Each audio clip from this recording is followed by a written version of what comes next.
대표님들 혹시 나도 모르는 세금 폭탄이 터지면 어떡하지? 이런 걱정 때문에 밤잠 설치고 계신가요?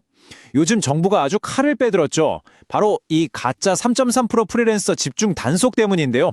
오늘 이 시간을 통해 대표님 사업을 안전하게 지킬 수 있는 핵심 정보들 제가 아주 명확하게 짚어드리겠습니다. 자, 그럼 바로 핵심 질문부터 던져볼게요. 대표님 회사에서 3.3% 사업소득세 떼고 일하는 분들 있잖아요. 그분들 정말 법적으로 완벽한 프리랜서가 맞을까요? 이 질문에 단 1초라도 하고 망설여지셨다면 지금부터 잠시만 귀 기울여 주세요. 우리가 오늘 제대로 파헤쳐 볼 주제가 바로 이 가짜 3.3% 프리랜서입니다. 이게 뭐냐면 실질은 우리 회사 직원인데 서류상으로만 프리랜서 계약을 맺은 경우를 말하는 거예요.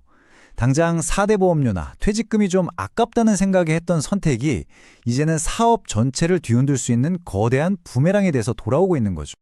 근데 이런 생각 드실 수 있어요. 아니, 이거 예전부터 다들 하던 거 아니야? 맞습니다. 그런데 왜 하필 지금 이 문제가 이렇게 수면 위로 떠오른 걸까요? 이전과는 상황이 완전히 달라졌기 때문입니다. 결론부터 딱 말씀드리면 정부가 아예 단속 방식을 싹 바꿨기 때문이에요. 이건 그냥 조심하세요 하는 수준의 경고가 절대 아닙니다. 바로 이 슬라이드에 보이는 변화가 모든 것의 핵심입니다. 예전에는 직원이 퇴사하고 나서 저 사실 직원이었어요 하고 신고를 해야만 조사가 시작됐잖아요. 근데 이젠 그게 아니에요. 국세청 세금 데이터랑 고용노동부 데이터를 그냥 연동시켜버립니다. 그래서 시스템이 알아서 이 사업장 좀 이상한데? 하고 자동으로 콕 집어내는 거죠. 사람의 눈은 어떻게든 피할 수 있어도 이 빅데이터 시스템의 눈은 피할 수가 없게 된 겁니다. 그렇다면 이 똑똑한 시스템은 대체 뭘 보고 근로자다, 프리랜서다 이렇게 판단을 하는 걸까요? 지금부터 우리 회사가 얼마나 위험한지 직접 한번 체크해 볼 수 있는 아주 중요한 기준들을 하나씩 짚어보겠습니다. 자, 가장 많이들 하시는 착각부터 바로 잡고 가겠습니다. 계약서 제목에 프리랜서 용역 계약서라고 아주 큰 글씨로 써놔도 아무 소용없습니다. 법은요, 그 서류 조가리의 이름이 아니라 실제 어떻게 일했는지 그 관계의 실질을 들여다봅니다. 자, 이 표 한번 같이 보시죠. 이걸 보면서 우리 회사 3.3% 떼는 분들을 한번 떠올려 보세요. 어떠세요? 매일 아침 딱 정해진 시간에 출근 도장을 찍고 이거 이렇게 저렇게 해주세요 하고 구체적인 지시를 받고 또 회사에서 준 컴퓨터를 쓰고 있나요?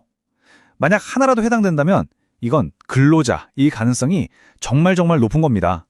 반대로 결과물만 언제까지 주세요 하고 약속하고 그 과정은 전혀 터치 안 한다면 그건 진짜 프리랜서에 가깝다고 볼 수 있는 거죠.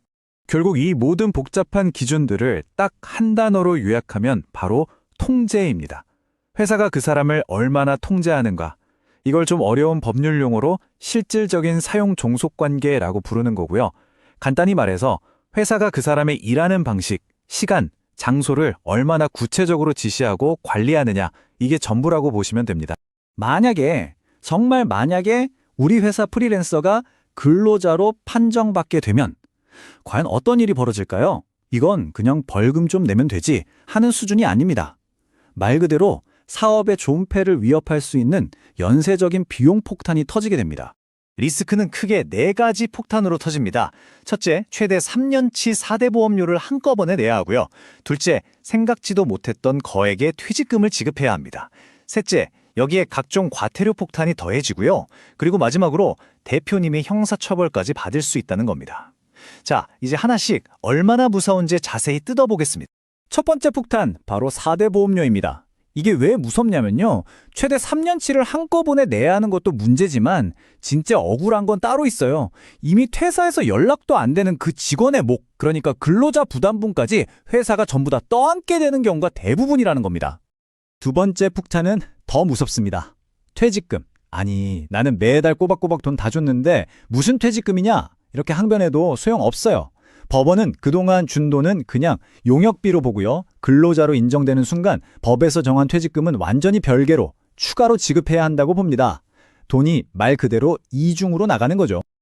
그리고 마지막 리스크는 돈으로도 해결이 안 될 수 있다는 점입니다. 근로기준법 위반은 단순 과태료로 끝나지 않아요.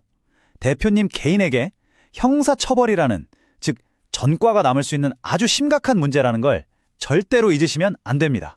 자, 지금까지 문제의 심각성에 대해 충분히 알아봤는데요. 너무 겁부터 먹으실 필요는 없습니다. 지금이라도 제대로 대응하면 이 무서운 리스크들을 충분히 관리할 수 있습니다. 어떻게 해야 하는지 명확한 해결책으로 넘어가고죠. 해결책은 아주 명확합니다. 딱 이 3단계만 기억하세요. 첫째, 지금 당장 우리 회사 3.3% 계약자 명단을 쫙 펼쳐놓고 위험군을 분리하는 겁니다. 아까 그 표를 기준으로요. 둘째, 이 사람은 좀 위험하다 싶으면 망설이지 마세요. 즉시 정식 근로자로 전환하는 게 가장 안전하고 확실한 방법입니다. 마지막으로 진짜 프리랜서로 남겨둘 분들과는 계약서부터 다시 쓰세요. 자율성을 확실히 보장하고 제일 중요한 건 실제로도 시간이나 업무 방식을 일일이 관리하는 걸 당장 멈추셔야 합니다. 자, 이제 마지막으로 정리를 해볼 시간입니다. 오늘 우리가 다룬 이 문제는요, 단순히 법조항 몇 개를 지키고 안 지키고 그런 차원의 얘기가 아닙니다. 이건 우리 회사가 어떤 방식으로 성장하고 있는지 그 근본에 대한 질문을 던지고 있는 겁니다. 요즘 보면요, 다른 건 안 하고 오직 이 가짜 3.3% 문제 하나만 전문적으로 다루는 노무법인들이 막 생겨나고 있어요. 시장이 이렇게 반응한다는 것 자체가 뭘 의미할까요? 그만큼 이 문제가 복잡하고 또 수많은 대표님들이 혼란을 겪고 있다는 증거겠죠. 혼자서 해결하기 너무 벅차다면 전문가의 도움을 받는 게 오히려 시간과 돈을 아끼는 현명한 선택일 수 있습니다. 오늘 설명의 마지막 질문입니다. 대표님의 사업은 지금 단단하고 탄탄한 기반 위에 서 있습니까? 아니면 언제 무너질지 모르는 위험한 지름길 위에 아슬아슬하게 서 있습니까? 당장의 비용 몇 푼 아끼려다 선택한 그 길이 미래에 터질 시험폭탄이 될 수 있습니다. 부디 이번 기회를 통해 우리 회사의 인사 시스템을 흔들리지 않는 단단한 반석 위로 옮기는 그런 현명한 결단을 내리시기를 진심으로 바라겠습니다.